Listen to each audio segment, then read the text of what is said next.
সুপ্রিয় শিক্ষার্থী বন্ধুরা, তোমাদের সবাইকে অ্যাম্বিশন কোচিং পরিবারের পক্ষ থেকে শুভেচ্ছা জানাচ্ছি। আমি জুয়েল কিবরিয়া স্যার, তোমাদের আজকে বাংলা সাহিত্য অংশ থেকে ক্লাস নিব।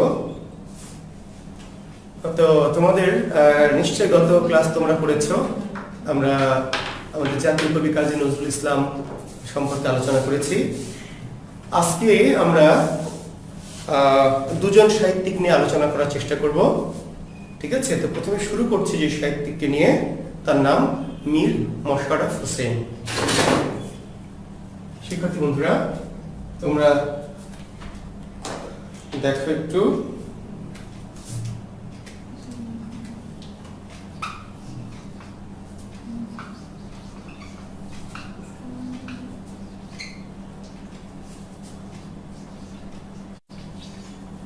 মীর মশাররফ হোসেন আমাদের আজকের যে সাহিত্যিক নিয়ে আমরা কথা বলবো, তার প্রথম সাহিত্যিকের নাম মীর মশাররফ হোসেন। তো মীর মশাররফ হোসেনের জন্ম কত সালে নিশ্চয় তোমরা জানো? 1847 সালে। 1847 সালের 13 নভেম্বর।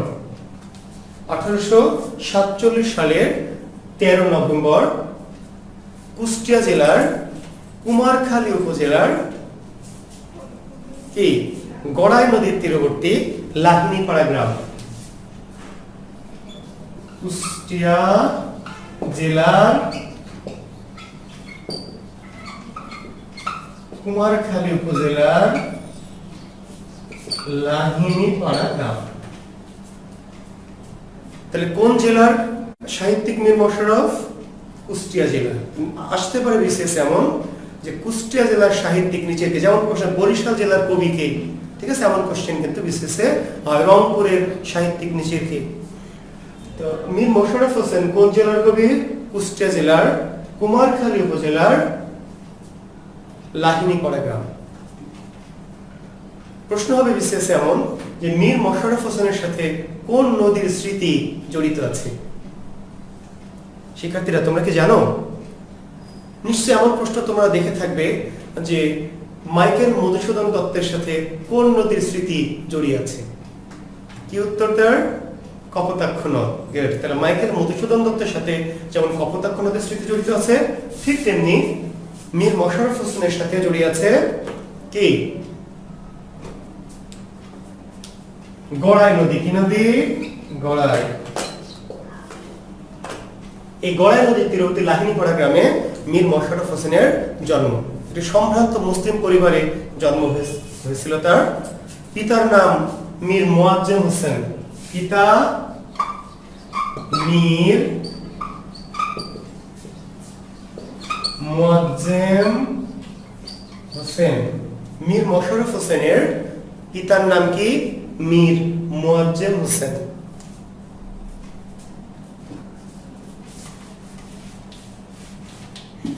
মীর মোয়াজ্জেম হোসেন। মাতা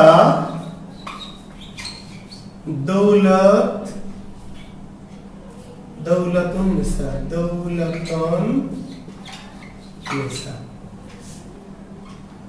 মাতা মীর মশাররফ হোসেনের পিতার নাম কি?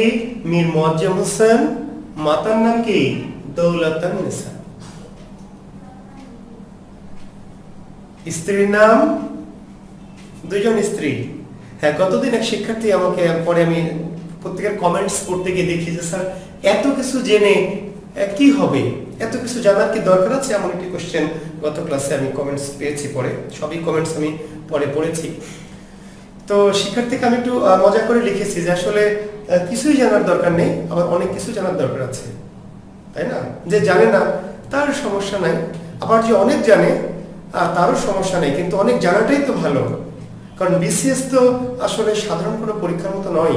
আমরা যদি জানা থাকে বিষয়টি, তাহলে আমরা যখন কোশ্চেন অনেক কঠিন হবে, অনেক বেশি ক্রিটিক্যাল হবে, অনেক জটিল হবে, তখন কিন্তু আমরা উতরে যাব, তাই না? কাজে জ্ঞানের প্রসারতা যত বাড়তি থাকবে, বেশি থাকবে, ততই কিন্তু তোমাদের জন্য মঙ্গল হবে। কাজে স্যার জানার দরকার আছে কিনা এত কিছু, সেই প্রশ্নটি আসলে অবান্তর। কেউ জানতে না চাইলে এটি নিজ দায়িত্বে সে জানবে না, কিন্তু আমরা যারা জানতে চাই, আমি তো পড়াই তাদের জন্য যারা অনেক বেশি জানতে চায়, অনেক কিছু জানতে চায় তাদের জন্য। তো মাতা দৌলতুন্নেসা, মীর মোশাররফের প্রথম স্ত্রীর নাম আজিজ উন নেহার। প্রথম স্ত্রী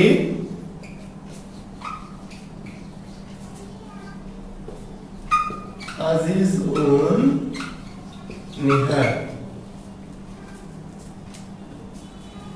মজা করে আমরা ক্লাসে বলি শিক্ষার্থীরা, মনে আছে যে মীর মোশাররফ 2 উইকেট ফেলেছিলেন আর কি। দ্বিতীয় উইকেটটির নাম কি? বিবি কুলসুম।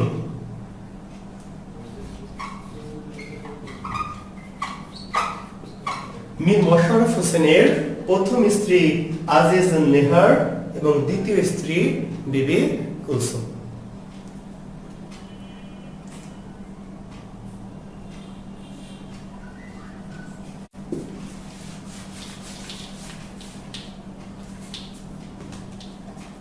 মীর মোশাররফ হোসেনের ছদ্মনাম কি ছিল? প্রশ্ন হতে পারে বিসিএসে, নিশ্চয় তোমরা জানো, গাজী মিয়া। মীর মোশাররফ হোসেনের ছদ্মনাম কি? তার উত্তর কি? গাজী মিয়া।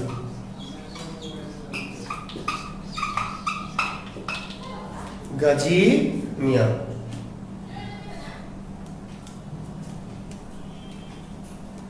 শিক্ষার্থী বন্ধুরা, খুব গুরুত্বপূর্ণ একটি প্রশ্ন এবারে বলবো, একটু লিখে নিবে। বাংলা সাহিত্যের প্রথম মুসলিম ঔপন্যাসিক কে ছিলেন? প্রশ্ন হবে।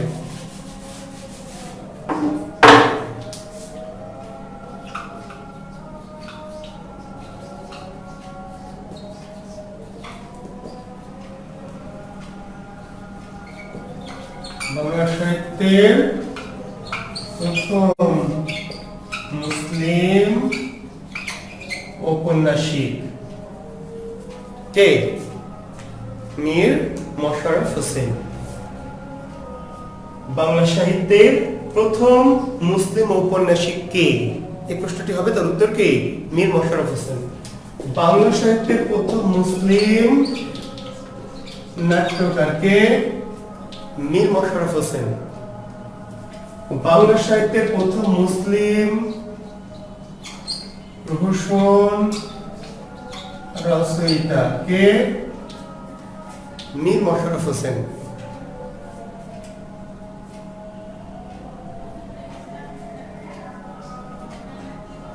ঠিক আছে, তাহলে বাংলা সাহিত্যের প্রথম মুসলিম ঔপন্যাসিক মীর মোশাররফ হোসেন, বাংলা সাহিত্যের প্রথম মুসলিম নাট্যকার মীর মোশাররফ হোসেন, বাংলা সাহিত্যের প্রথম মুসলিম প্রহসন রচয়িতা মীর মোশাররফ হোসেন।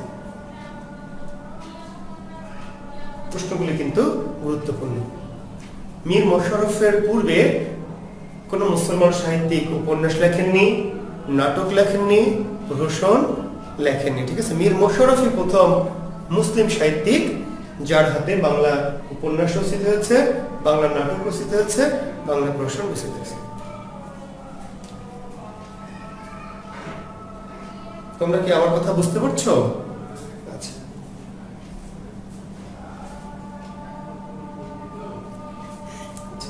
তাহলে আমরা এই প্রসঙ্গে আরেকটু জেনে নিই যে তাহলে মুসলমান রচিত প্রথম উপন্যাস কোনটি? এমন প্রশ্ন হতে পারে যে বাংলা সাহিত্যে মুসলমান রচিত বা মুসলিম সাহিত্যিক রচিত প্রথম উপন্যাস কোনটি? জানো তোমরা শিক্ষার্থী বন্ধুরা?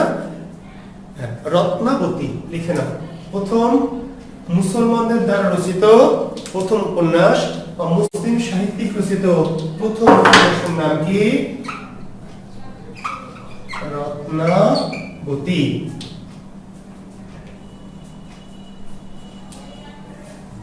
ঠিক আছে, রত্নাবতী হলো মুসলিম সাহিত্যিক রচিত প্রথম কি উপন্যাস।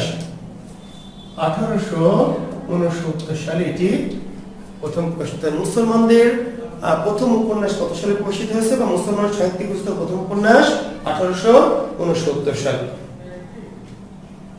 মীর মোশাররফ হোসেন বাংলা সাহিত্যের প্রথম মুসলিম ঔপন্যাসিক, তার রচিত রত্নাবতী বাংলা সাহিত্যের প্রথম মুসলমান রচিত উপন্যাস এবং এই উপন্যাসটি প্রকাশ করা হচ্ছে 1869 সালটি। মনে রাখতে হবে এই জন্য যে মুসলমানদের লেখা প্রথম উপন্যাস কত সালে প্রকাশিত হয়েছে, তার উত্তর হচ্ছে 1869।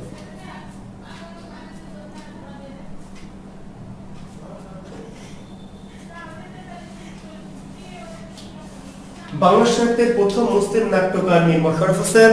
তাহলে মুসলমানদের লেখা প্রথম নাটকটির নাম কি? মুসলমানদের রচিত প্রথম নাটকের নাম কি?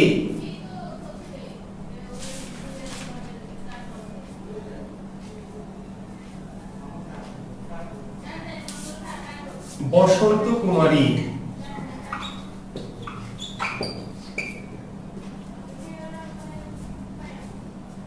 মুসলমানদের লেখা প্রথম নাটক বা বাংলা সাহিত্যে মুসলিম নাট্যকার রচিত প্রথম নাটকটির নাম কি? বসন্ত কুমারী। এই নাটকটির প্রকাশকাল 1873। তাহলে মুসলমান সাহিত্যিক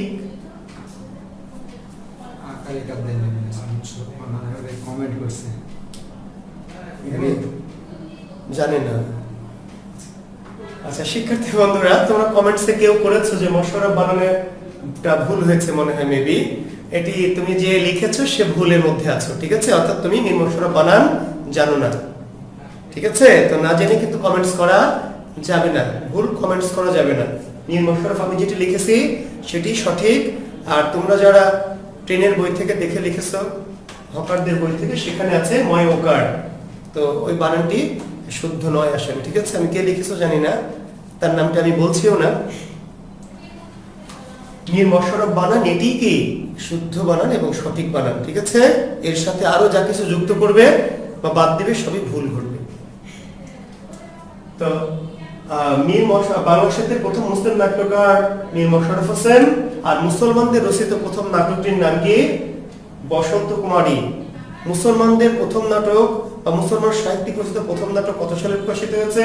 1873 সালে। এর সাথে আরেকটু তথ্য একটু যুক্ত করছি, একটু জেনে রাখো। এমন প্রশ্ন হয় কখনো কখনো, হতে পারে যে মীর মোশাররফ তার বসন্ত কুমারী নাটকটি কোন নাটকের অনুকরণে লিখেছিলেন, এমন একটি প্রশ্ন। যদিও প্রশ্নটি একটু সিলি কোশ্চেন আমার মতে, তারপরে এরকম হয় যে বসন্ত কুমারী নাটক কোন নাটকের অনুকরণে লেখা। এটি কোন কোন গ্রন্থে দেওয়া আছে যে বসন্ত কুমারী নাটকটি মাইকেল মধুসূদন দত্তের কৃষ্ণ কুমারী।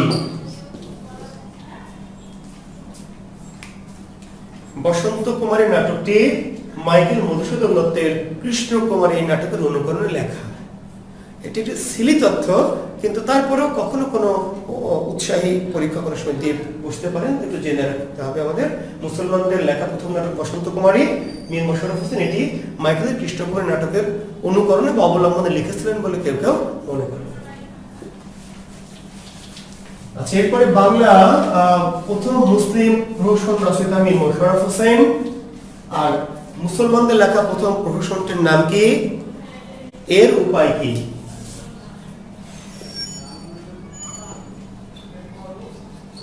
এর উপায় কি? মুসলমানদের লেখা প্রথম প্রহসনটির নাম এর উপায় কি? 1876 সালে এই প্রথম প্রহসন মীর মোশাররফের প্রথম প্রহসন, যেটি আবার বাংলার সাথে মুসলমানদের লেখা প্রথম প্রহসন। এর উপায় কি? ঠিক আছে শিক্ষার্থী বন্ধুরা, তাহলে বাংলার সাথে প্রথম মুসলিম ঔপন্যাসিক মীর মোশাররফ, উপন্যাস রত্নাবতী। বাংলার সাথে প্রথম মুসলিম নাট্যকার মীর মোশাররফ, নাটক হচ্ছে কি? বসন্ত কুমারী। আর বাংলা সাহিত্যের প্রথম মুসলিম প্রহসন রচয়িতা মীর মোশাররফ, এবং প্রহসনটির নাম হচ্ছে এর উপায় কি?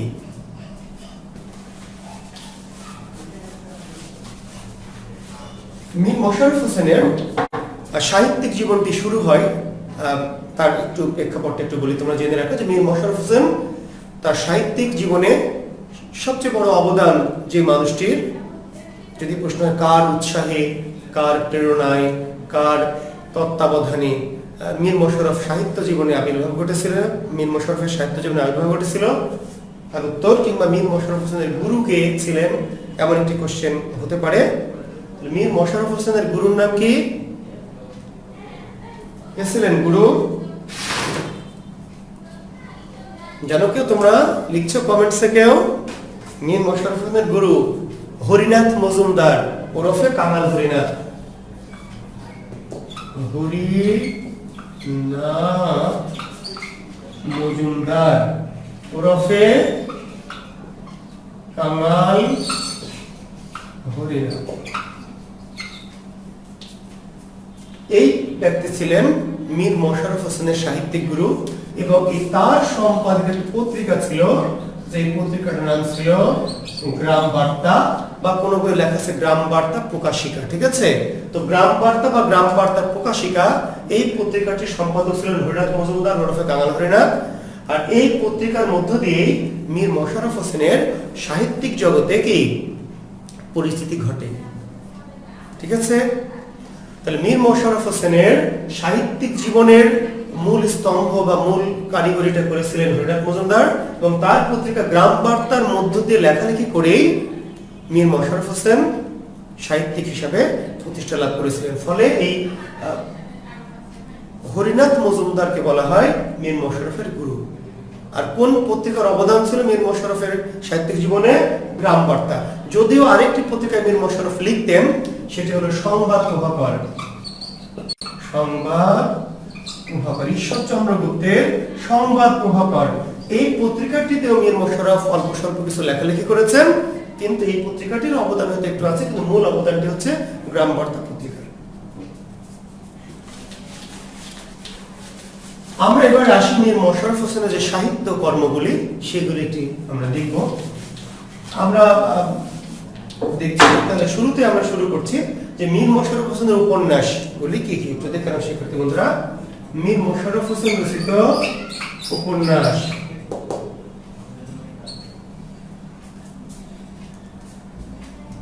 আমরা কিন্তু প্রথম উপন্যাসটা বলে ফেলেছি তোমাদের অলরেডি, তাই না? মীর মশাররফের প্রথম উপন্যাসটির নাম কি? রত্নাবতী।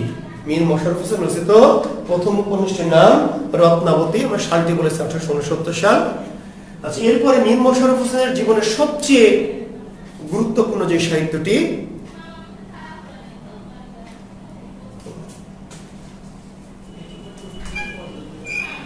একটু আস্তে কথা চলে আসছে, আস্তে।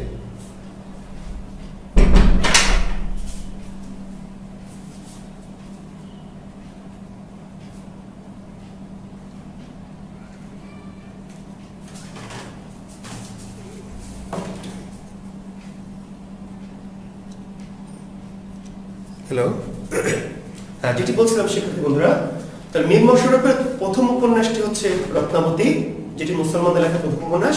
কিন্তু মীর মশাররফকে মীর মশাররফ বানিয়েছে যেই রচনাটি বা যেই উপন্যাসটি, সেই উপন্যাসটির নাম বিষাদ সিন্ধু। বিষাদ সিন্ধু, তাই না? হ্যাঁ, তুমি নিশ্চয়ই জানো। মীর মশাররফের এই যে আজকের দিনে যে খ্যাতি, তার যে সুনাম, তার যে যশ, এটি মূলত তৈরি হয়েছে যেই গ্রন্থটির দ্বারা। সেই গ্রন্থটির নাম হচ্ছে বিষাদ সিন্ধু। বিষাদ সিন্ধুর প্রেক্ষাপট কি? কারবালার বিষাদময় ঘটনা। তাহলে আসতে পারে অনেক সময় যে বিষাদ সিন্ধু কোন ঘটনার প্রেক্ষিতে রচিত, বা বিষাদ সিন্ধু রচনার প্রেক্ষাপট কি, পটভূমি কি? তার উত্তর হচ্ছে কারবালার কি মর্মান্তিক ঘটনা, বা কারবালার হৃদয় বিদারক ঘটনা। এই গ্রন্থটির রচনা কাল এইভাবে বইয়ে দেওয়া আছে 1885 থেকে 1891, তাই না? তার কারণ কি? কারণ হচ্ছে বিষাদ সিন্ধু এই উপন্যাসটি, আর এটি জাতীয় উপন্যাস। খুব একটি গুরুত্বপূর্ণ প্রশ্ন, বিষাদ সিন্ধু কি জাতীয় উপন্যাস?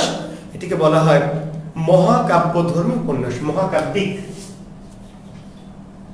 মহাকাব্যধর্মী উপন্যাস। বিষাদ সিন্ধু কি জাতীয় রচনা? তার উত্তর হচ্ছে উপন্যাস। ঠিক আছে শিক্ষার্থী বন্ধুরা, আর কি জাতীয় উপন্যাস? তাহলে তার উত্তর হচ্ছে মহাকাব্যধর্মী উপন্যাস, মহাকাব্যধর্মী উপন্যাস।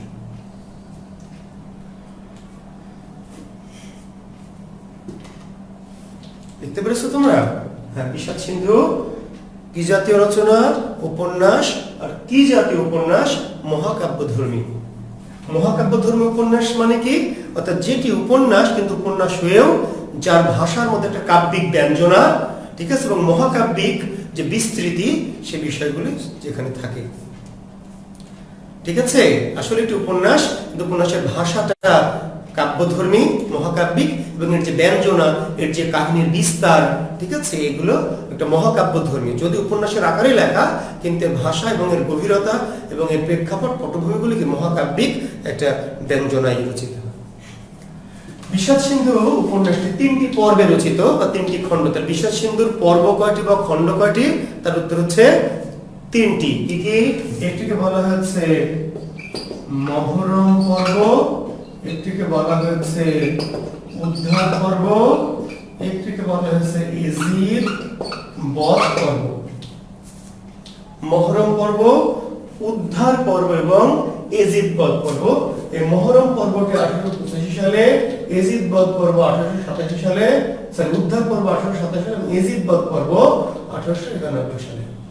যদি এই সালগুলি আসলে গুরুত্বপূর্ণ নয়, অতি গুরুত্বপূর্ণ নয়, চাইলে তোমরা মনে রাখতে পারো, ঠিক আছে। তাহলে বিষাদ সিন্ধু উপন্যাসটি কয় খণ্ডে বা কয়টি পর্বে রচিত? 3টি খণ্ডে বা 3টি পর্বে রচিত। মহরম পর্ব, উদ্ধার পর্ব এবং এজিদ বধ পর্ব।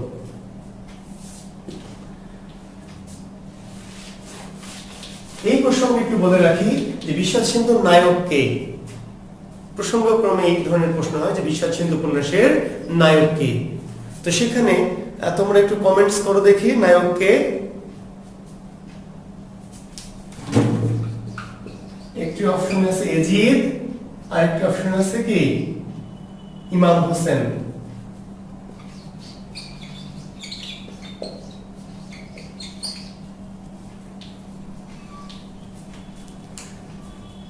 বিষাদ সিন্ধু উপন্যাসের নায়ক কে?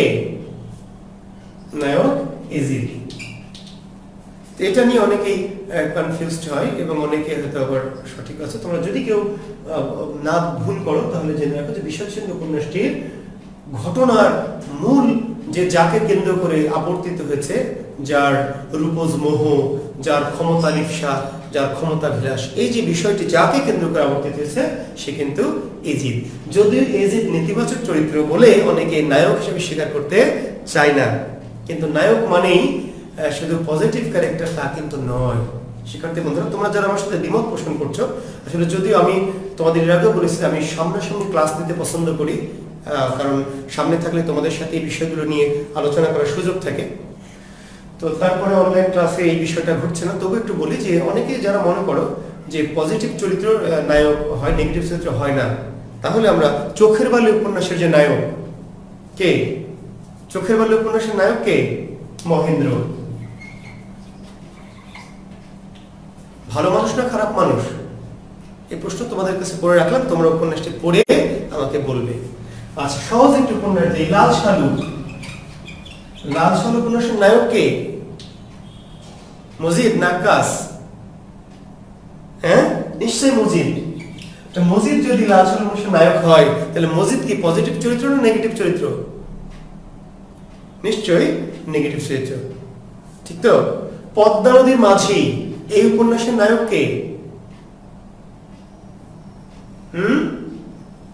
কুবের। কুবের ভালো চরিত্র না খারাপ চরিত্র? ভালো, তাই না? হ্যাঁ, তো শালিকে নিয়ে যে পালায় যায় সে কি ভালো চরিত্র হয়? এটা যদি আমি করি তাহলে কি বলবে? স্যার বেয়াদব, শয়তান, পাজি বলবে না? হ্যাঁ, কিন্তু তোমরা কুবেরকে নায়ক বলছো। তো কুবের তার শালিকে নিয়ে কিন্তু ময়না দিকে চলে গেল, তার অসহায় পঙ্গু স্ত্রী মালাকে রেখে, কিন্তু তুমি কিন্তু তাকে নায়ক বলছো, তাই না? নায়িকাকে কপিলা, ঠিক তো নাকি মালা? নিশ্চয়ই তুমি কপিলাকেই নায়িকা বলবা। তো কপিলা কি পজিটিভ না নেগেটিভ চরিত্র?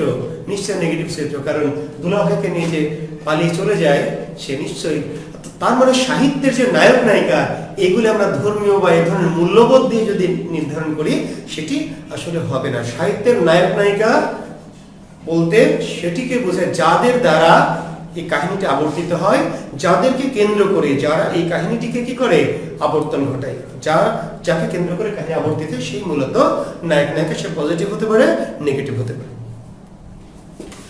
আর যদি দুটি সমান শক্তিশালী চরিত্র হয়, পজিটিভ নেগেটিভ, সেখানে আমরা পজিটিভ চরিত্রকে নায়ক ধরতে পারি, ঠিক আছে? যদি এমন হয় যে দুটি সমান শক্তিশালী চরিত্র, পজিটিভ চরিত্রটি সমান শক্তিশালী, নেগেটিভও সমান শক্তিশালী। আমরা সিনেমাটির মধ্যে এরকম অনেক সময় দেখি। সেই ক্ষেত্রে আমরা পজিটিভ চরিত্রটি, ভালো চরিত্রটিকে নায়ক হিসেবে ধরে নেব। কিন্তু যেখানে নেগেটিভ চরিত্রটি কাহিনীটিকে মূল নিয়ন্ত্রণ করে, সেক্ষেত্রে পজিটিভ নেগেটিভ বিষয় না, বিষয়টা হচ্ছে সে এই উপন্যাসটির পিছনে কি সবচেয়ে বড় ভূমিকা রাখছে এবং তাকে কেন্দ্র করে উপন্যাসের কাহিনী বা ঘটনাধারা আবর্তিত হয়েছে। ঠিক আছে শিক্ষার্থী বন্ধুরা, কাজেই তোমাদের আরো অনেক উপন্যাস নিয়ে এই ধরনের প্রশ্ন হতে পারে, নায়ক কে? তো নায়কের প্রশ্নে কিন্তু এই বিষয়টা চিন্তা করতে।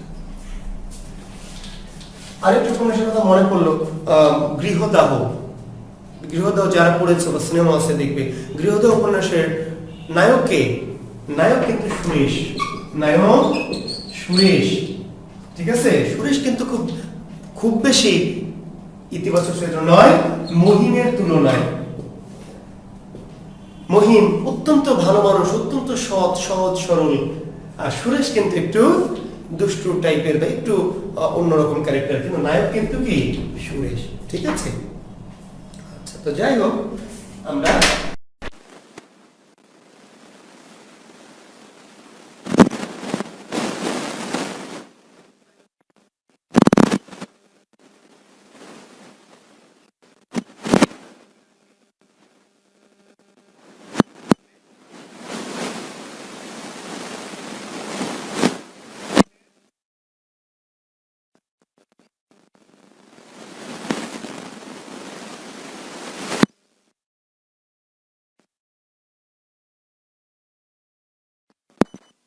ব্যঙ্গধর্মী কি সরস রচনা।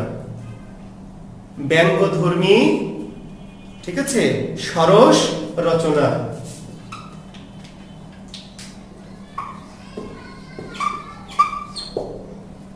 ব্যঙ্গধর্মী সরস রচনা যদি উপন্যাস, কিন্তু কি জাতীয় উপন্যাস? তাহলে ব্যঙ্গধর্মী সরস উপন্যাস। কিংবা কখনো কখনো এইটিকে আত্মজীবনীমূলক উপন্যাস কেউ কেউ বলছে। এটি আত্মজীবনীমূলক উপন্যাস তো বটে, মানে গাজী মিয়াই কিন্তু আসলে মীর মশাররফ হোসেন। ঠিক আছে, তো গাজী মিয়ার বস্তানি মীর মশাররফ হোসেনের আত্মজীবনীমূলক রচনা, প্লাস এটি আবার তার ব্যঙ্গধর্মী কি সরস রচনা। আর আরেকটি আত্মজীবনীমূলক রচনা আছে যেটি মীর মশাররফের শ্রেষ্ঠ আত্মজীবনীমূলক রচনা, সেটা হচ্ছে উদাসীন পথিকের মনের কথা। উদাসীন পথিকের মনের কথা, এটি সম্পর্কে এই কথাটি একমাত্র কথা যে এটি মীর মশাররফের আত্মজৈবনিক উপন্যাস। তাহলে মীর মশাররফ হোসেনের আত্মজৈবনিক উপন্যাস দুইটি, একটি উদাসীন পথিকের মনের কথা আর একটি হচ্ছে গাজী।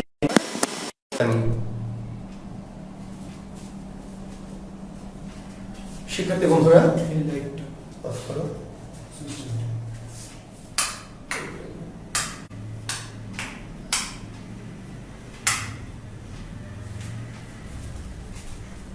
ঠিক আছে, তো মীর মশাররফ হোসেনের আত্মজৈবনিক বা আত্মজীবনীমূলক, আত্মজীবনী কিন্তু নয়, আবার বলছি শিক্ষার্থী বন্ধুরা, এগুলো কিন্তু মীর মশাররফের আত্মজীবনী নয়, আত্মজীবনীমূলক বা আত্মজৈবনিক উপন্যাস। যে ক্ষেত্রে সরাসরি জীবনী নয়, কিন্তু জীবনের অভিজ্ঞতা, সেখানে কি জীবনের অভিজ্ঞতা ও নিজের জীবনেরই কোনো না কোনো ঘটনাধারা গোপনে গোপনে সেখানে থাকে। একটা হলো সরাসরি আত্মজীবনী, আর একটি হচ্ছে আত্মজীবনী সরাসরি নয়, কিন্তু আমার নিজের অভিজ্ঞতা, নিজের জীবনেরই কোনো কোনো অংশ সেই উপন্যাসের মধ্যে থাকে, সেগুলো আত্মজৈবনী। আত্মজৈবনিক উপন্যাস করতে উদাসীন পথিকের মনের কথা, গাজী মিয়ার বস্তানি, এটিও মীর মশাররফের আত্মজৈবনিক বা আত্মজীবনীমূলক উপন্যাস। তো এটি সম্পর্কে আরেকটি কথা যে এটি হচ্ছে মীর মশাররফের ব্যঙ্গধর্মী বা কি সরস রচনা। এরপর আরেকটি উপন্যাস আছে মীর মশাররফ হোসেনের, যার নাম হচ্ছে রাজিয়া খাতুন। এগুলো একটু কম গুরুত্বপূর্ণ উপন্যাস, কিন্তু নামগুলো মনে রাখতে হবে। একটি উপন্যাসের নাম আছে তাহমিনা, রাজিয়া খাতুন তাহমিনা।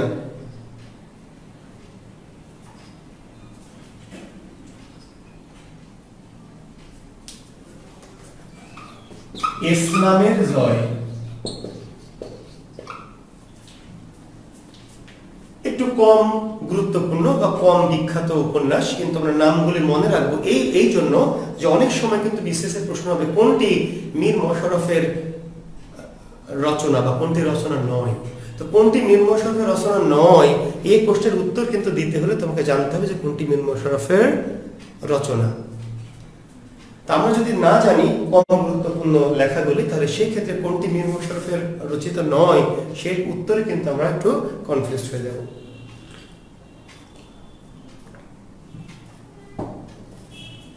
তাহলে আমরা পেলাম মীর মশাররফের উপন্যাস হচ্ছে রত্নাবতী, মীর মশাররফের উপন্যাস হচ্ছে বিষাদ সিন্ধু, মীর মশাররফের উপন্যাস হচ্ছে উদাসীন পত্রিকার মনের কথা, গাজী মিয়ার বস্তানি, রাজিয়া খাতুন, তাহমিনা, ইসলামের জয়। ঠিক আছে শিক্ষার্থী বন্ধুরা, তো এই হচ্ছে মোটামুটি মীর মশাররফ হোসেন রচিত উপন্যাস। মীর মশাররফ হোসেন রচিত নাটক, আমরা প্রথম নাটকটি বলেছি মীর মশাররফ হোসেনের প্রথম যে নাটক সেই নাটকটির নাম আমরা বলেছি, তাই না? মনে আছে তো? কি মুসলিম সাহিত্যিক রচিত প্রথম যে নাটক বসন্ত কুমারী বলেছি আমরা, তাই না? তাহলে মীর মশাররফের প্রথম নাটক কোনটি?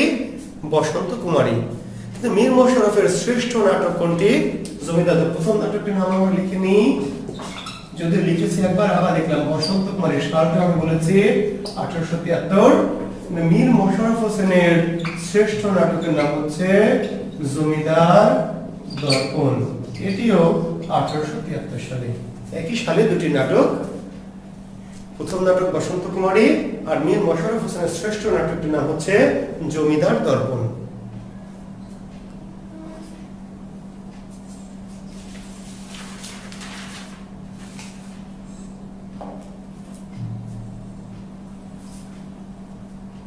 এই জমিদার দর্পণ নাটক সম্পর্কে একটু কথা বলি, সেটি হচ্ছে জমিদার দর্পণ নাটকটি সম্পর্কে এমন প্রশ্ন হতে পারে যে জমিদার দর্পণ নাটক কোন নাটকের অনুকরণে বা কোন নাটকের অনুসরণে রচিত। নিশ্চয়ই তোমরা বুঝতে পেরেছো উত্তরটি বা জানো অনেকেই যে জমিদার দর্পণ নাটকটি মীর মশাররফ দীনবন্ধু মিত্রের নীল দর্পণ এই নাটকের অনুকরণে রচনা করেছিলেন। ঠিক আছে, মীর মশাররফের জমিদার দর্পণ কোন নাটকের বা কার নাটকের অনুকরণে লেখা? দীনবন্ধু মিত্রের নাটকের অনুকরণে। আর কোন নাটকের? তাহলে বলতে হবে নীল দর্পণ। এরপরে যে নাটকটি সেটির নাম হলো বেহুলা গীতাভিনয়। বেহুলা গীতাভিনয় একটু যাত্রাধর্মী নাটক এবং কম জনপ্রিয় বা কম বিখ্যাত নাটক মীর মশাররফের বেহুলা গীতাভিনয়। একটি হচ্ছে আরেকটি নাটকের নাম হলো টালা অভিনয়, আরেকটি নাটকের নাম হলো নিয়তি কি অবনতি।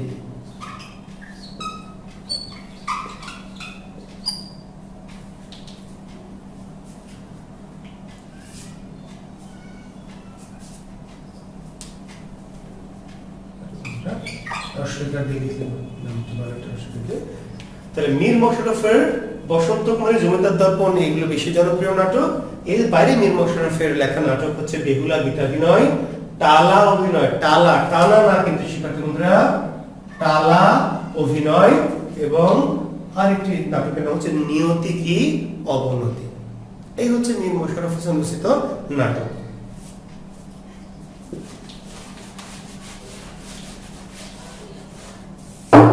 আমরা যদি মীর মশাররফ হোসেনের প্রহসনে আসি,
উপন্যাস পেয়েছি, নাটক পেলাম, সমস্যা আছে। আচ্ছা, তাহলে আমরা নাটক পেলাম, উপন্যাস পেলাম, প্রহসন পেলাম, ঠিক আছে। এবার মীর মশাররফ হোসেনের কি আত্মজীবনী, আত্মজীবনী, আত্মজীবনী মূলক নয় কিন্তু, তাই না, সরাসরি আত্মজীবনী, মীর মশাররফ হোসেনের আত্মজীবনী। একটি হলো আমার জীবনী, একটির নাম হলো বিবি কুলসুম বা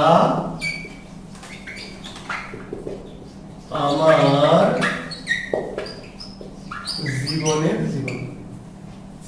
একটি গ্রন্থ হলো আমার জীবনী, আরেকটি গ্রন্থের নাম হলো বিবি কুলসুম বা আমার জীবনের জীবনী, মীর মশাররফ হোসেন রচিত আত্মজীবনী। এটি বিবি কুলসুমকে কেন্দ্র করে প্রাধান্য দিয়ে লেখকের জীবনী, তার দ্বিতীয় স্ত্রী বিবি কুলসুম, এই কুলসুমকে প্রাধান্য দিয়ে তার জীবনের যে ঘটনাবলী সেগুলো নিয়ে তিনি লিখলেন বিবি কুলসুম বা আমার জীবনের জীবনী। আর তার নিজের জীবন বা আগের প্রথম স্ত্রীর সাথে জীবনগুলো নিয়ে তার লেখা হচ্ছে আমার জীবনী। এই দুটি হচ্ছে মীর মশাররফ হোসেনের আত্মজীবনী।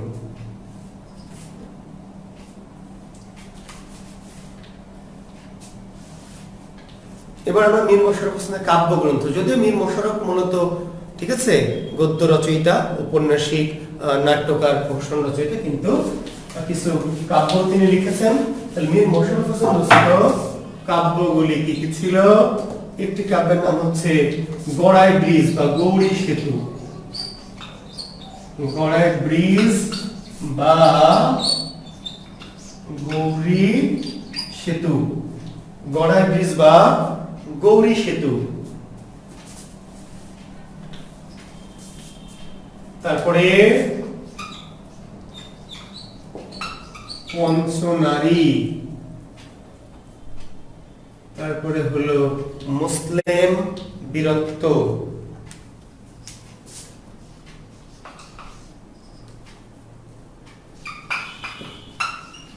মুসলিম বীরত্ব।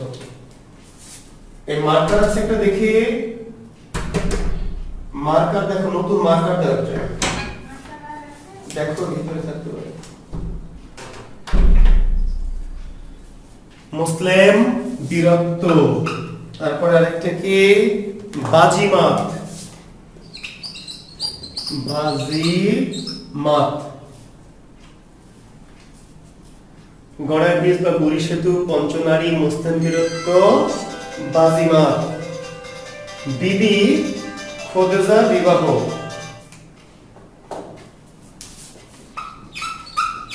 বিবি খোদেজার বিবাহ, হযরত বিলালের ধর্মজীবন লাভ, হযরত বিলালের জীবনী, হযরত বিলালের জীবনী,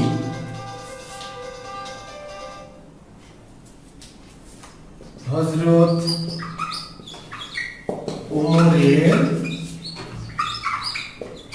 ধর্মজীবন লাভ, হযরত আমির হামজা ধর্মজীবন লাভ।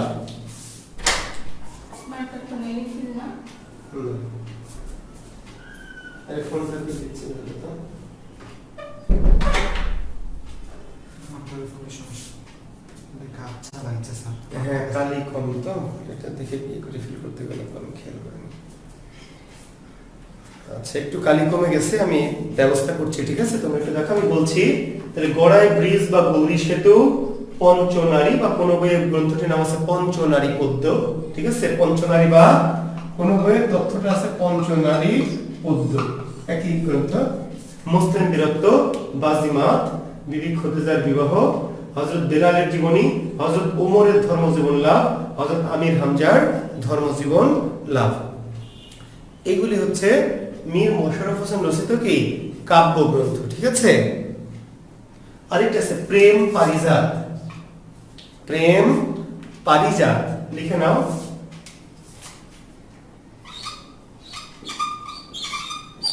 প্রেম পারিজাত মীর মোশাররফ হোসেন রচিত কি কাব্যগ্রন্থ। ঠিক আছে,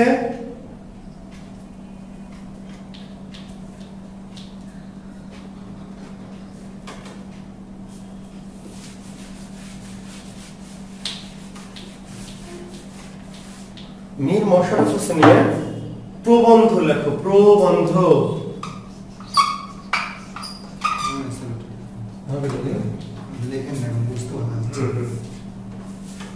এই একটা কালিপুর অন্তত দাঁড়ে একটা দেওয়াকে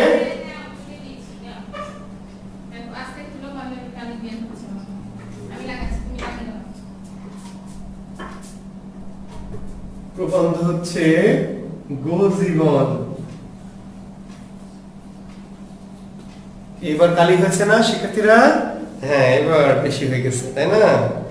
আচ্ছা, তাহলে গোজীবন এটা কি কি জাতীয় রচনা? গোজীবন প্রবন্ধ। মীর মোশাররফ হোসেন রচিত প্রবন্ধ হচ্ছে গোজীবন। আর গদ্যে পদ্যে রচিত একটি গ্রন্থ আছে মীর মোশাররফের, তার নাম হলো মৌলুদ শরীফ। মৌলুদ শরীফ এটি কেউ প্রবন্ধ জাতীয়ের মধ্যে বলছে, আর কেউ কেউ বলছে গদ্য পদ্য উভয় ভাষায় রচিত একটি গ্রন্থ মৌলুদ শরীফ। ঠিক আছে, তাহলে মৌলুদ শরীফ রচয়িতা কে? মীর মোশাররফ। গোজীবন কার লেখা? কি জাতীয় রচনা? এই টাইপের কোশ্চেন আসে বড় বড় লেখকদের, কি জাতীয় রচনা, লেখক কে? ঠিক আছে, ঠিক আছে না? তাহলে আমরা মীর মোশাররফ সম্পর্কে মোটামুটি অনেকটা তথ্যই জেনে ফেললাম। আর মীর মোশাররফ হোসেনের একটি সম্পাদিত পত্রিকা ছিল। মীর মোশাররফ হোসেন সম্পাদিত পত্রিকা নাম ছিল কি? আজিজুন নেহার। আজিজুন নেহার। মীর মোশাররফ হোসেন যদিও নিজে গ্রাম বার্তা কিংবা সংবাদ বহ করে পত্রিকায় লেখালেখি করে লেখক হয়েছেন, কিন্তু তিনি নিজে পরবর্তীতে একটি পত্রিকা সম্পাদনা করেছিলেন। সেই পত্রিকাটির নাম কি? আজিজ-উন নেহার। এবং মজার বিষয়, এই পত্রিকাটি তিনি নামকরণ করেছিলেন কার নামে? তার প্রথম স্ত্রী। মনে আছে? মীর মোশাররফ হোসেনের প্রথম স্ত্রীর নাম কি? আজিজ-উন নেহার। সেই আজিজ-উন নেহারের নাম অনুসারেই কিন্তু মীর মোশাররফ তার পত্রিকা, মীর মোশাররফের সম্পাদিত পত্রিকা আজিজ-উন নেহার। মীর মোশাররফ তার পত্রিকা সম্পাদিত পত্রিকাটি কার নামে নামকরণ করেছিলেন? তার প্রথম স্ত্রী আজিজ-উন নেহার নামে। এটি প্রকাশিত হয়েছিল 1874 সালে। ঠিক আছে, আজিজ-উন নেহার পত্রিকার প্রকাশকাল 1874।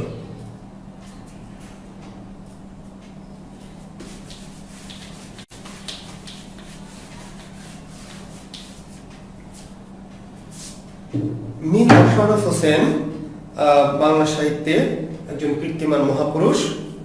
ঠিক আছে, তার মৃত্যু ঘটে কত সালে? 1911 সালের কি 13 নভেম্বর। একটু লিখে নাও সবাই যে 1911 সালের 19 ডিসেম্বর। সেটা 1911 সালের 19 ডিসেম্বর মৃত্যু। 1911 সালের 19 ডিসেম্বর।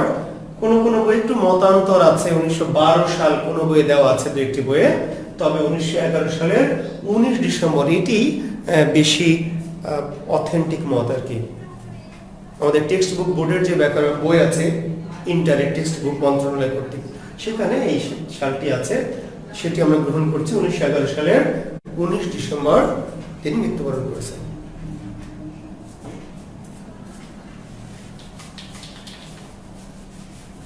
তো এই হচ্ছে আমাদের সাহিত্যিক মীর মোশাররফ হোসেন। ঠিক আছে শিক্ষার্থী বন্ধুরা, আমরা আজকে আরেকজন লেখক নিয়ে একটু কথা বলতে চেয়েছি। দুজন লেখক আমরা কথা বলবো, তার একজন আমরা শেষ করেছি, ঠিক আছে। আরেকজন লেখকে আমরা এবার যাব। সেই লেখকের নাম হচ্ছে বঙ্কিমচন্দ্র চট্টোপাধ্যায়।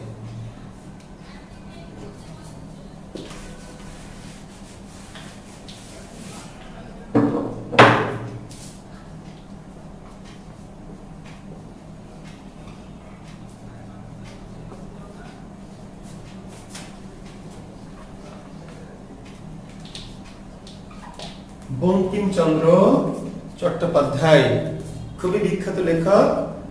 তো বঙ্কিমচন্দ্র চট্টোপাধ্যায়ের জন্ম কত সালে? 1838, তাই না শিক্ষার্থী বন্ধুরা? জন্ম হচ্ছে 1838।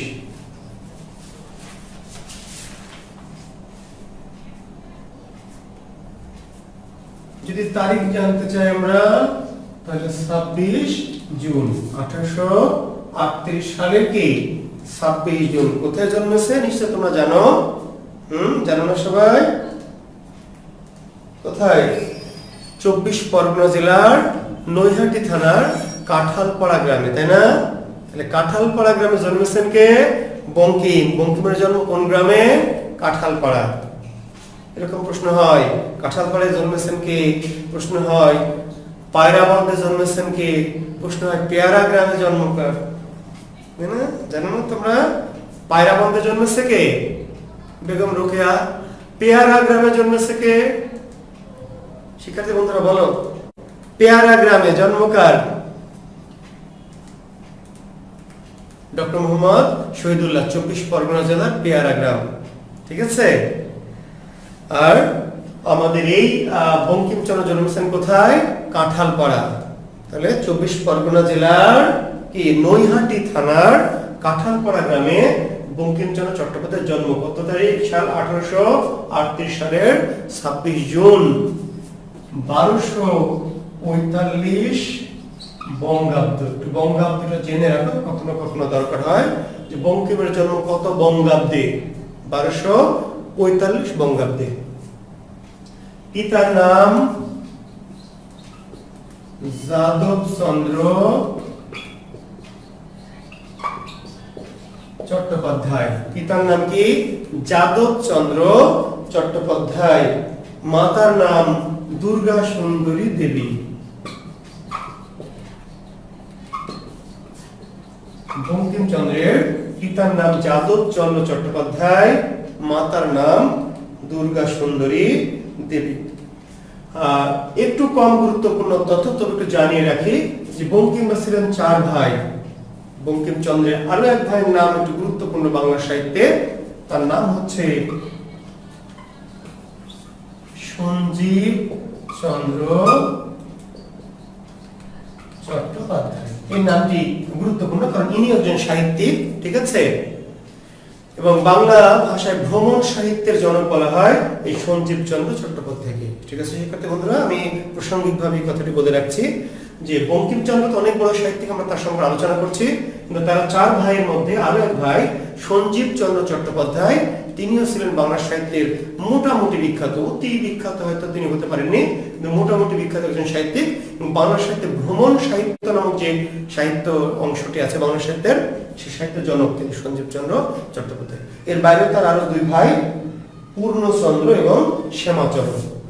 তো সেই নামগুলি তোমাদের মনে না রাখলেও চলবে, কিন্তু এই নামটি জেনে রাখো।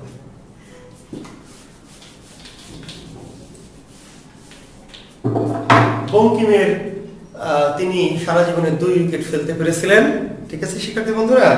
প্রথম উইকেটটির নাম ছিল মোহিনী দেবী।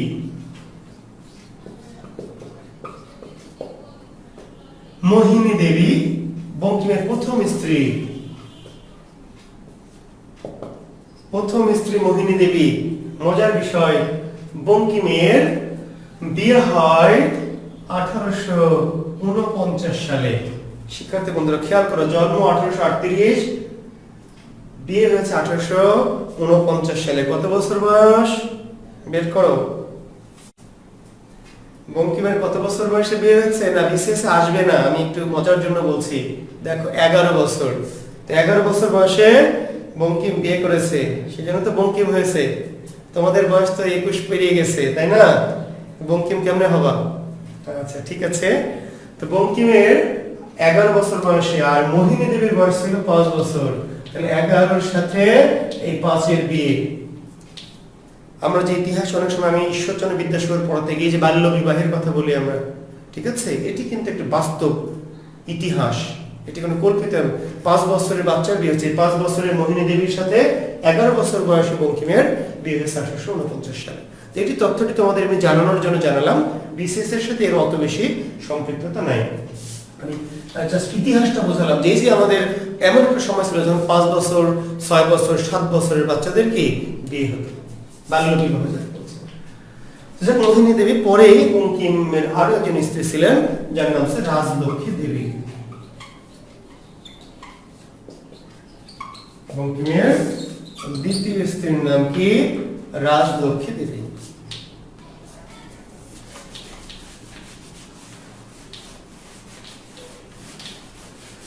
বঙ্কিমচন্দ্রের উপাধি কি?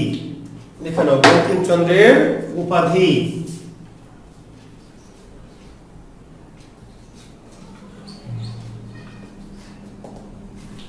উপাধি সবাই তোমরা জানো, সাহিত্য সম্রাট। বঙ্কিমের উপাধি কি? সাহিত্য সম্রাট। কিন্তু বঙ্কিমের আরো একটা উপাধি আছে, বাংলার স্কট। বাংলার স্কট। প্রশ্ন হয় যে বাংলার স্কট কে? তার উত্তর বঙ্কিমচন্দ্র চট্টোপাধ্যায়। বাংলার স্কট কেন উপাধিটি? ইংরেজি ঔপন্যাসিক স্যার ওয়াল্টার স্কট এর অনুসারে, অর্থাৎ স্যার ওয়াল্টার স্কট যেমন ঐতিহাসিক উপন্যাস বেশি লিখেছিলেন, ঠিক আছে, ঠিক তেমনি বাংলা সাহিত্যে ঐতিহাসিক উপন্যাস লিখেছিলেন বঙ্কিম বেশি। এই জন্য স্যার ইংরেজ ঔপন্যাসিক স্যার ওয়াল্টার স্কট এর নাম অনুসারে বঙ্কিমকে বলা হয় বাংলার স্কট। গতদিন বলেছিলাম নজরুলকে বলা হয় বাংলার কি? বাইরন। নজরুলকে বলা হয় বাংলার বাইরন, আর বঙ্কিমকে বলা হয় বাংলার স্কট। আর বঙ্কিমের আরেকটি উপাধি সাহিত্য সম্রাট। বঙ্কিমের উপাধি হলো উপন্যাসের জনক।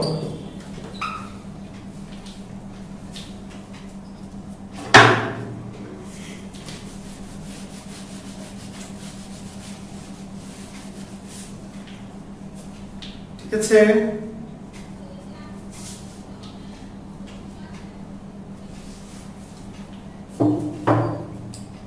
বঙ্কিমচন্দ্র চট্টোপাধ্যায় হুগলির মহসিন কলেজে পড়াশোনা করেছেন। হুগলি মহসিন কলেজ। তবে তার চেয়ে বড় যে তথ্যটি দরকার বিশেষ যে তিনি কলকাতা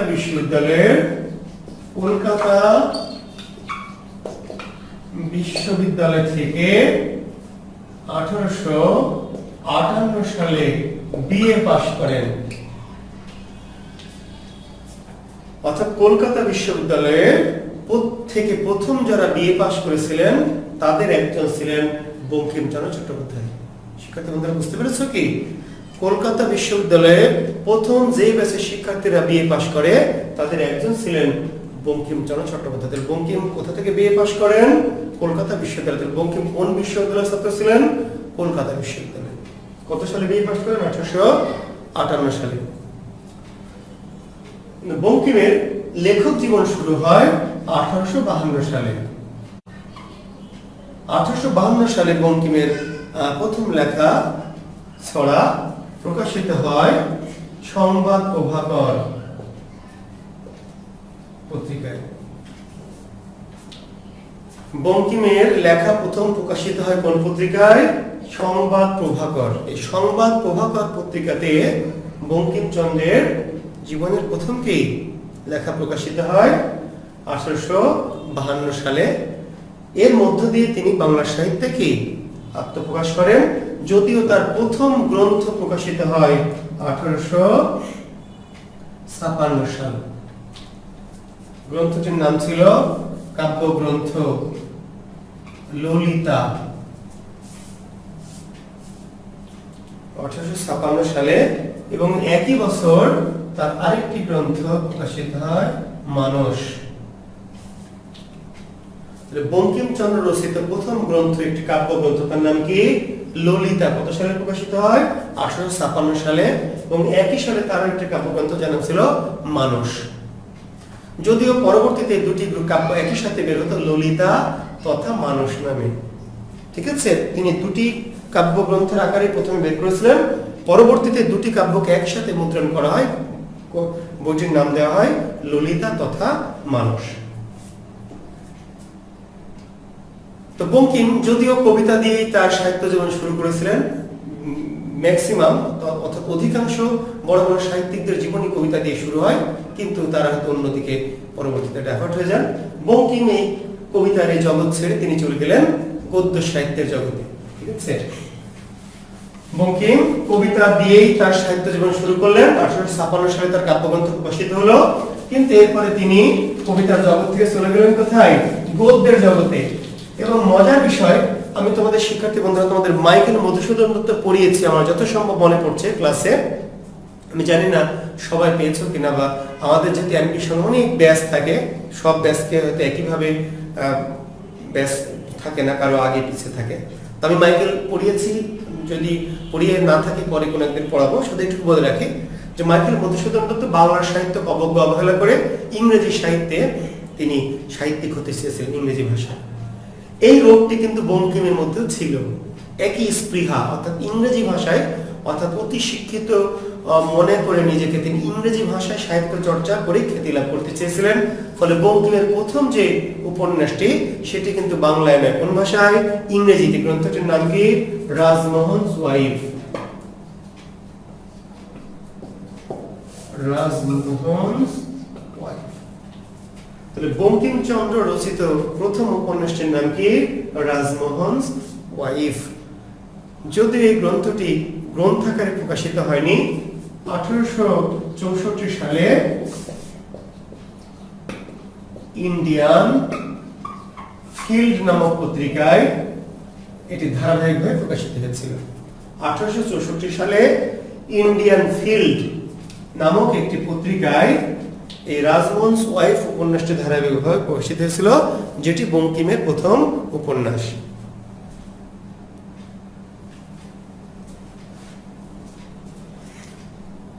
তাহলে বঙ্কিম রচিত ইংরেজি উপন্যাসের নাম কি? রাজমোহনস ওয়াইফ। ঠিক আছে, যদিও তিনি মাইকেলের মতো অনেক দেরি করেননি, তিনি তাড়াতাড়ি তার ভুলটা বুঝতে পেরেছিলেন, ফলে ইংরেজি সাহিত্য ছেড়ে তিনি বাংলা সাহিত্যে জগতে চলে এলেন এবং তার প্রথম যে বাংলা উপন্যাস যেটি তাকে বাংলা সাহিত্যে প্রতিষ্ঠিত করেছে সেই উপন্যাসটির নাম কি? দুর্গেশ নন্দিনী। তাহলে বঙ্কিমচন্দ্রের প্রথম বাংলা উপন্যাসের নাম কি? দুর্গেশ নন্দিনী। কত সালে?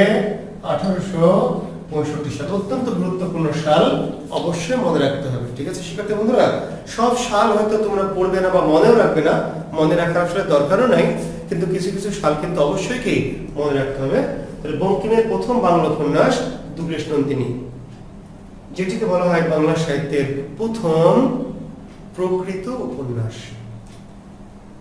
বাংলা সাহিত্যের প্রথম প্রকৃত বা সার্থক উপন্যাসের নাম কি? দুর্গেশ নন্দিনী। তাহলে বাংলা সাহিত্যের প্রথম প্রকৃত উপন্যাস বা সার্থক উপন্যাস কত সালে প্রকাশিত হয়েছে? 1865। বাংলা প্রথম প্রকৃত বা সার্থক উপন্যাসের রচয়িতাকে? বঙ্কিম। উপন্যাসের জনককে? বঙ্কিম। ঠিক আছে, এই যে ধারাবাহিক রিলেটেড কোশ্চেন। দুর্গেশ নন্দিনী বাংলা সাহিত্যের প্রথম প্রকৃত বা সার্থক উপন্যাস, ফলে বঙ্কিমচন্দ্রকে বলা হয় বাংলা এই প্রথম সার্থক উপন্যাস বা প্রকৃত উপন্যাসের রচয়িতা তথা উপন্যাসের জনক।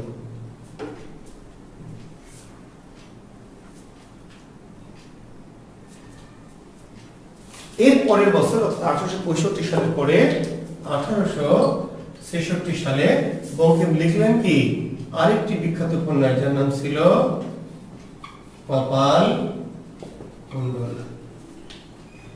বঙ্কিম রচিত দ্বিতীয় বাংলা উপন্যাস কপাল কুণ্ডলা 1866 সালে, যেটিকে বলে বাংলা সাহিত্যের প্রথম রোমান্টিক বা রোমান্স। এটি আসলে ঠিক রোমান্টিক নয়, এটিকে বলা হচ্ছে রোমান্স ধর্মী, রোমান্স ধর্মী উপন্যাস। বাংলা সাহিত্যের প্রথম রোমান্টিক তথা রোমান্স ধর্মী উপন্যাসের নাম কি? কপালকুণ্ডলা। তাহলে রোমান্স ধর্মী উপন্যাসের জনককে? বঙ্কিমচন্দ্র চট্টোপাধ্যায়। ঠিক আছে, বাংলা সাহিত্যের প্রথম রোমান্টিক উপন্যাসের জনককে? বঙ্কিমচন্দ্র চট্টোপাধ্যায়। শিক্ষার্থী বন্ধুরা,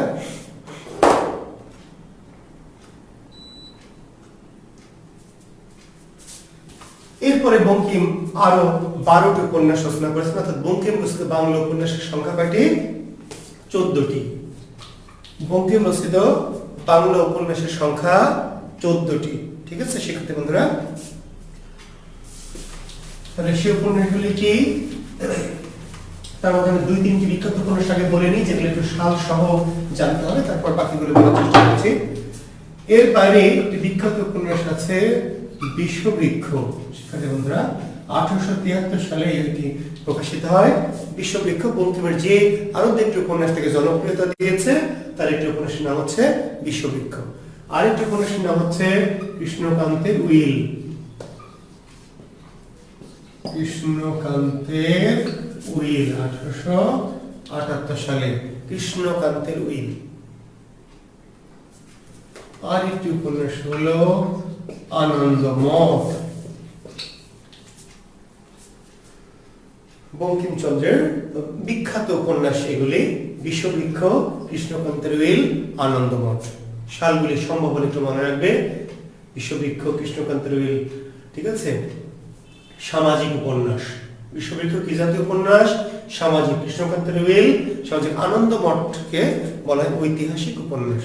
ঠিক আছে, আনন্দমঠ এই উপন্যাসে ফকির বিদ্রোহের, ঠিক আছে, ভারতীয় উপমহাদেশের ইতিহাসে ফকির বিদ্রোহ, এই ফকির বিদ্রোহ তথা সন্ন্যাস বিদ্রোহের প্রেক্ষাপটে লেখা আনন্দমঠ। এর বাইরে বঙ্কিম আরো উপন্যাস যেগুলো লিখেছিলেন, সেগুলি আমি চাইলে তালিকা দিতেই পারি, তোমরা যদি বলো সেগুলি যে কোনো বই পুস্তকে তোমরা পাবে। ঠিক আছে, একটি নাম হচ্ছে রজনী, একটি নাম হচ্ছে ইন্দিরা, একটির নাম হচ্ছে রাধা রানী, একটির নাম হলো দেবী চৌধুরানী। রজনী, ইন্দিরা, রাধারানী, দেবী চৌধুরানী। একটির নাম হলো সীতারাম। যুগলাঙ্গুরীয়,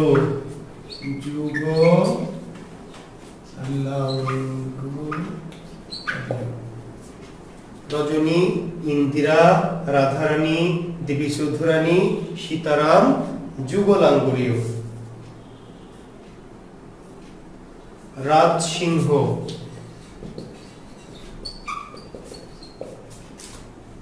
চন্দ্রশেখর।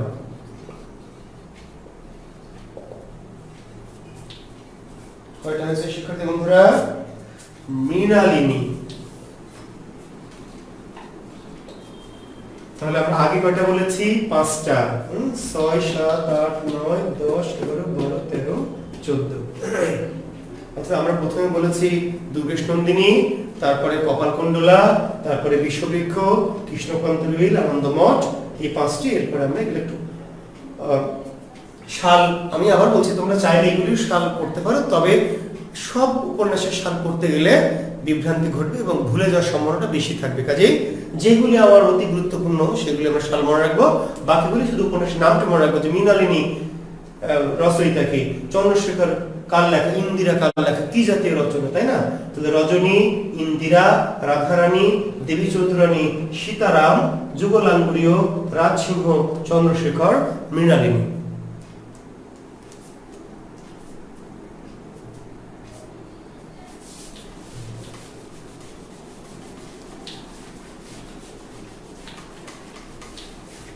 এই উপন্যাসের নামগুলি একটু গল্পের আকারে তোমরা এইভাবে লিখতে পারো চাইলে।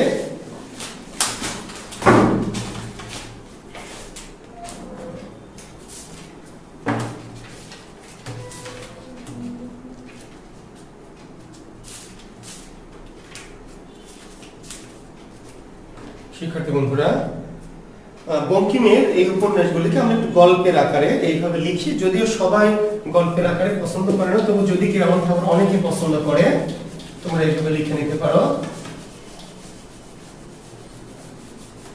পরে দেওয়া কালিতে উঠতে চাই না, দেরি হবে। তোমরা যদি গল্প লিখতে চাও তাহলে এইভাবে লিখতে পারো তোমরা, যে দেবী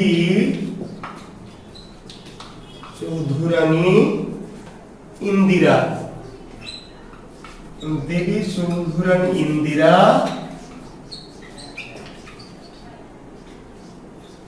সীতারামকে রজনীতে আনন্দ মঠের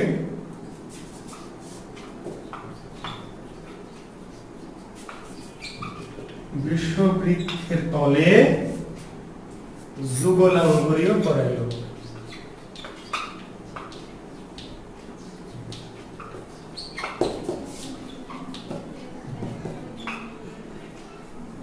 দেবী চৌধুরানী ইন্দিরা সীতারামকে, দেবী চৌধুরানী ইন্দিরা সেই মেয়েটি কি করলো, সীতারামকে রজনীতে আনন্দ মঠের বিশ্ববৃক্ষের তলে যুগলাঙ্গরীয় করাইল।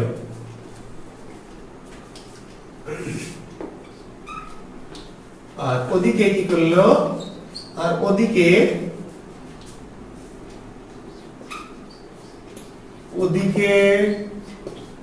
রাজসিংহ চন্দ্রনাথ, রাজসিংহ চন্দ্রশেখর, রাজসিংহ চন্দ্রশেখর কি করলো, রাধারানী দুর্গেশ নন্দিনী ও কপাল কুণ্ডলাকে কৃষ্ণকান্তের উইল দেখাইল।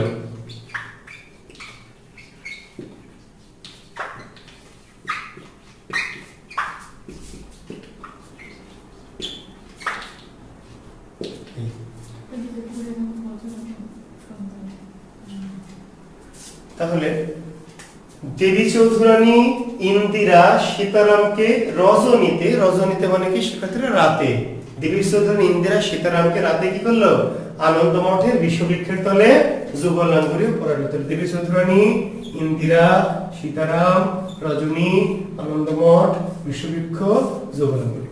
আর ওদিকে রাজসিংহ কি করলো, রাজসিংহ চন্দ্রশেখর অর্থাৎ রাজসিংহ উপাধিধারী চন্দ্রশেখর রাধারানী দুর্গেশ নন্দিনী ও কপাল কুণ্ডলাকে কৃষ্ণকান্তের উইল দেখাইল। তো তোমরা এমনিতেও মনে রাখতে পারো মুখস্থ করে, অথবা এই গল্পের মতো করে অনেকে যে যেভাবে পড়াটা হচ্ছে যে যেভাবে আমরা আত্মস্থ করতে পারবো, ঠিক আছে। তাহলে এইগুলি হচ্ছে বাংলা সাহিত্যে বঙ্কিমচন্দ্র রচিত 14টি উপন্যাস। হ্যাঁ দেখো হয়েছে 14টি, 1 2 3 4 5 6 7 8 9 10 11 12 13। বাদ গেল কি, 1 2 3 4 5 6 7 8 9 10 11 12 13। কি বাদ গেছে তাহলে, 14টা লেখার মধ্যে ইন্দিরা যুগলাঙ্গরী চন্দ্রশেখর মৃণালিনী কপাল কুণ্ডলা মৃণালিনী বাদ গেছে, ঠিক আছে বন্ধুরা। মৃণালিনী বাদ গেছে, আমরা এখানে দুর্গেশ নন্দিনী কপাল কুণ্ডলা ও মৃণালিনীকে আমরা লাগিয়ে নিলাম। দুর্গেশ নন্দিনী কপাল কুণ্ডলা ও মৃণালিনী কে, হ্যাঁ মৃণালিনীটা বাদ গেছে। 14টি আমাদের বুঝতে হবে, তাই না। তাহলে ওদিকে রাজসিংহ চন্দ্রশেখর কি করলো, রাধারানী চন্দ্রশেখর রাধারানী দুর্গেশ নন্দিনী কপাল কুণ্ডলা ও মৃণালিনীকে কৃষ্ণকান্তের উইল দেখাবে। এই হচ্ছে আমাদের বঙ্কিমচন্দ্র রচিত 14টি উপন্যাস, ঠিক আছে। বঙ্কিমচন্দ্র মূলত কিন্তু ঔপন্যাসিক, এবং উপন্যাস দিয়ে তিনি বাংলা সাহিত্যে আজকের এই অবস্থান তৈরি করেছেন। আচ্ছা শিক্ষার্থী বন্ধুরা, তাহলে বঙ্কিমচন্দ্র উপন্যাসের বাইরে আর কি লিখেছেন? প্রবন্ধ লিখেছেন, বেশ কিছু প্রবন্ধ। তার মধ্যে 3টি প্রবন্ধকে বলা হয় কি? জীবন চরিত, চরিত সাহিত্য বলছি আমরা। দেখো, বঙ্কিম রচিত চরিত সাহিত্য, বঙ্কিম রচিত চরিত, চরিত মানে বোঝো তো চরিত্র বা জীবনী। বঙ্কিমের এই সাহিত্যগুলোকে বলা হয়েছে চরিত সাহিত্য। কি কি? একটি চরিত সাহিত্য হলো রায় দীনবন্ধু, রায় দীনবন্ধুর জীবন চরিত, রায় দীনবন্ধু মিত্র বাহাদুরের জীবন চরিত। রায় দীনবন্ধু মিত্র বাহাদুরের জীবন চরিত। একটি নাম হচ্ছে মুসিরাম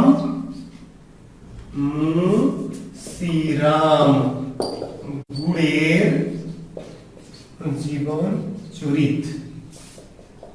আর একটি হচ্ছে কৃষ্ণ চরিত। বঙ্কিমচন্দ্র রচিত প্রবন্ধ আরো আছে, কিন্তু এই 3টি প্রবন্ধকে বলা হয়েছে চরিত সাহিত্য, অর্থাৎ জীবনী ভিত্তিক সাহিত্য।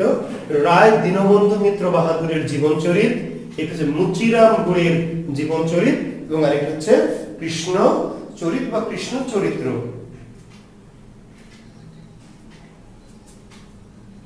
ঠিক আছে, কৃষ্ণ চরিত বা এটাকে আমরা বলতে পারি কৃষ্ণ চরিত্র। তাহলে মুচিরাম গুড়ের জীবন চরিত কার লেখা? দীনবন্ধু মিত্র বাহাদুরের জীবন চরিত কার লেখা? কৃষ্ণ চরিত্র রচয়িতাকে।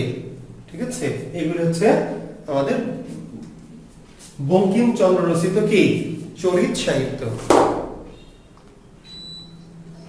ঠিক আছে শিক্ষার্থী বন্ধুরা, এরপরে বঙ্কিমের ব্যঙ্গাত্মক রচনা, ব্যঙ্গধর্মী প্রবন্ধ একটি, কি সেটি? কমলাকান্তের কি দপ্তর। বঙ্কিমের একটি খুব বিখ্যাত একটি প্রবন্ধের নাম কি? কমলাকান্তের দপ্তর। কি জাতীয় রচনা? ব্যঙ্গাত্মক, সরস জাতীয়, ব্যঙ্গধর্মী, ব্যঙ্গধর্মী বা রস জাতীয় রচনা, কমলাকান্তের দপ্তর। আসলে প্রবন্ধ, ঠিক আছে। তাহলে কমলাকান্তের দপ্তর কি জাতীয় রচনা? মূলত প্রবন্ধ, কিন্তু কি জাতীয় প্রবন্ধ? ব্যঙ্গধর্মী বা রস জাতীয়, ব্যঙ্গধর্মী, ব্যঙ্গাত্মক ধর্মী বা রস জাতীয় প্রবন্ধ হচ্ছে কমলাকান্তের দপ্তর।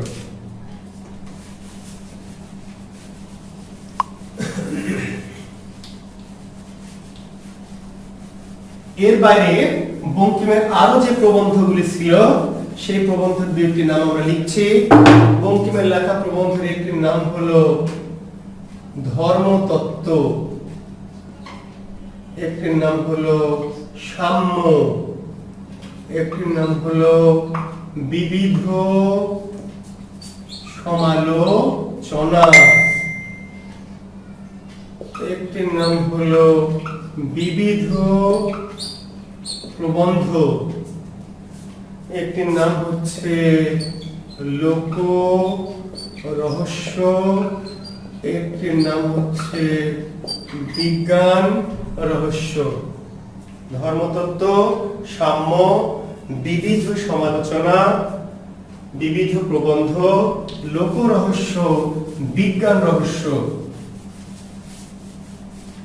শ্রীমদ্ ভগবত গীতা, শ্রীমদ্ ভগবত গীতা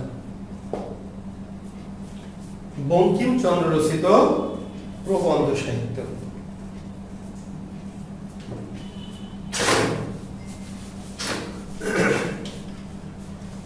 তো এই হচ্ছে মূলত বঙ্কিমচন্দ্রের যে সমস্ত গ্রন্থগুলি।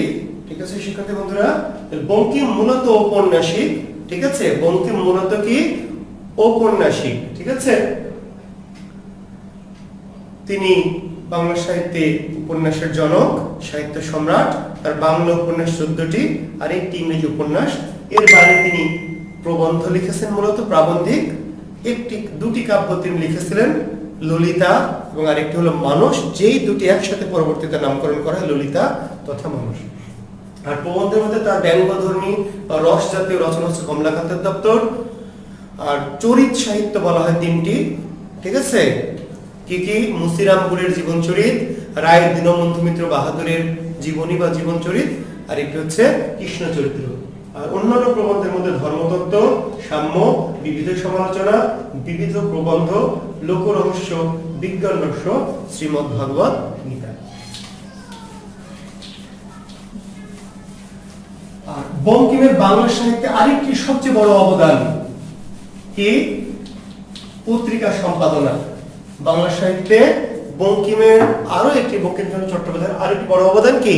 পত্রিকা সম্পাদনা। তোমরা জানো যে তিনি একটি বিখ্যাত পত্রিকা কি বঙ্গদর্শন, এই পত্রিকার সম্পাদক ছিলেন বঙ্কিম। বঙ্কিম সম্পাদিত পত্রিকার নাম কি? বঙ্গদর্শন। কিংবা উল্টা করে বলবে বঙ্গদর্শন পত্রিকার সম্পাদকের নাম কি? তাহলে কি বলতে হবে? বঙ্কিমচন্দ্র। কত সালে? 1872। খুবই বিখ্যাত পত্রিকাটি। বাংলা সাহিত্যে যে সাময়িক পত্রগুলি বাংলা সাহিত্যের বিকাশে অবদান রেখেছিল অনেক বেশি, তার একটি অন্যতম পত্রিকার নাম কি? বঙ্গদর্শন। ঠিক আছে, এটি বঙ্কিমের বাংলা সাহিত্যের বড় অবদান। এবং এই প্রসঙ্গে তোমাদেরকে জানিয়ে রাখি যে আমাদের যে জাতীয় সঙ্গীত, তাই না, আমার সোনার বাংলা আমি তোমায় ভালোবাসি, এই জাতীয় সঙ্গীতটি প্রথম প্রকাশিত হয়েছিল কোন পত্রিকায়? বঙ্গদর্শন পত্রিকায়। ঠিক আছে শিক্ষার্থীরা, যে আমাদের জাতীয় সঙ্গীত প্রথম প্রকাশিত হয় কোন পত্রিকাতে? উত্তর কি? বঙ্গদর্শন। এই বঙ্গদর্শন পত্রিকাটি বিখ্যাত পত্রিকা। এই পত্রিকার সম্পাদনা বঙ্কিমের একটি অন্যতম কীর্তি।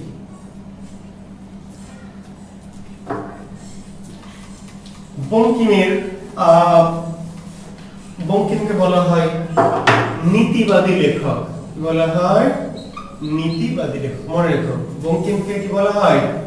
সমালোচকরা বঙ্কিমকে বলেন, বঙ্কিমের যারা সমালোচক তারা বঙ্কিমকে বলেন নীতিবাদী লেখক। অর্থাৎ তিনি নীতির কাছে সাহিত্যের যে স্বাভাবিকত্ব সেটাকে কি করেছেন? জলাঞ্জলি দিয়েছিলেন বলে কেউ মনে করেন। অর্থাৎ আমরা যেমন পদ্মা নদীর মাঝির কপিলা কবিরের কথা বলছি, তাই না? তারা প্রেম করে কিন্তু শেষে পরিণতির দিকে যাচ্ছে। হ্যাঁ, এরকম অনেক আছে যেখানে প্রেম যদিও অবৈধ প্রেম, যদিও একটু অনৈতিক, কিন্তু তবুও একটু পরিণতির পথে লেখক দিয়েছেন। কিন্তু বঙ্কিম তার উপন্যাস, বিশেষ করে বিষবৃক্ষ, কৃষ্ণকান্তের উইল, এই সমস্ত আরো কিছু উপন্যাসে যেগুলি তার সামাজিক উপন্যাস, সে উপন্যাসে তিনি দেখাতে চেয়েছেন যে এই যে এই ধরনের পরকীয়া কিংবা এই ধরনের প্রেম কিন্তু আসলে ঠিক উচিত না, অনুচিত এবং পাপ। এবং এই পাপের ফলে তাকে কিন্তু কাহিনীর প্রান্তে গিয়ে তিনি নায়ক বা নায়িকাকে কি শাস্তি দিয়েছেন, বিশেষ করে নায়িকাদের। তোমরা যারা পড়েছ বিষবৃক্ষ বা কৃষ্ণকান্তের উইল নিশ্চয় আমার সাথে একমত হবে। তো এই যে বঙ্কিম প্রেমকে মানে এক ধরনের খারাপ চোখে দেখে এবং এই প্রেম অর্থাৎ পরকীয়া এই টাইপের প্রেমে যারা আসক্ত তাদের প্রতি তিনি এক ধরনের কি তিরস্কার বা লাঞ্ছনা বা শাস্তি দিয়েছেন শেষে। তো এর ফলে বঙ্কিম, সমালোচকরা বঙ্কিমকে বলেছেন নীতিবাদী লেখক।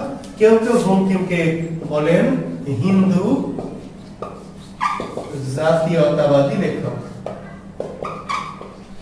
বঙ্কিম সম্পর্কে দুটি একটু বিরূপ সমালোচনা। বঙ্কিম নীতিবাদী লেখক, নীতির কাছে তিনি অর্থাৎ সাহিত্যের যে স্বাভাবিক কত তার বদলে তিনি নীতির কাছে হেরে গেছিলেন, অর্থাৎ নীতির কাছে তিনি আপোষ করেছিলেন। আর একটা হলো হিন্দু জাতীয়তাবাদী লেখক। কোন কোন সমালোচক মনে করেন বঙ্কিম হিন্দু জাতীয়তাবাদের পক্ষে, ওই হিন্দু জাতীয়তাবাদকে বিকাশ বা টিকিয়ে রাখার জন্য লেখনী ধারণ করেছিলেন। তো সেগুলি আমরা অত গভীরে যাব না, শুধু আমরা তথ্যগুলো জেনে রাখছি। আমরা অত যেহেতু অনলাইন ক্লাস, কেন তিনি হিন্দু জাতীয়তার লেখক এই নিয়ে অনেক বিতর্ক আছে, আমরা বিতর্কে না, আমরা জাস্ট বলছি যে এমন কখনো কখনো তার সম্পর্কে সমালোচকরা বলে থাকেন। আর বঙ্কিমের পেশা ছিল কি একটু লিখে নিতে পারো শিক্ষার্থী বন্ধুরা। বঙ্কিম ছিলেন ডেপুটি ম্যাজিস্ট্রেট। বঙ্কিমের পেশা কি ছিল? বঙ্কিমের পেশা ছিল ডেপুটি ম্যাজিস্ট্রেট। বঙ্কিমের পেশা ছিল ডেপুটি ম্যাজিস্ট্রেট।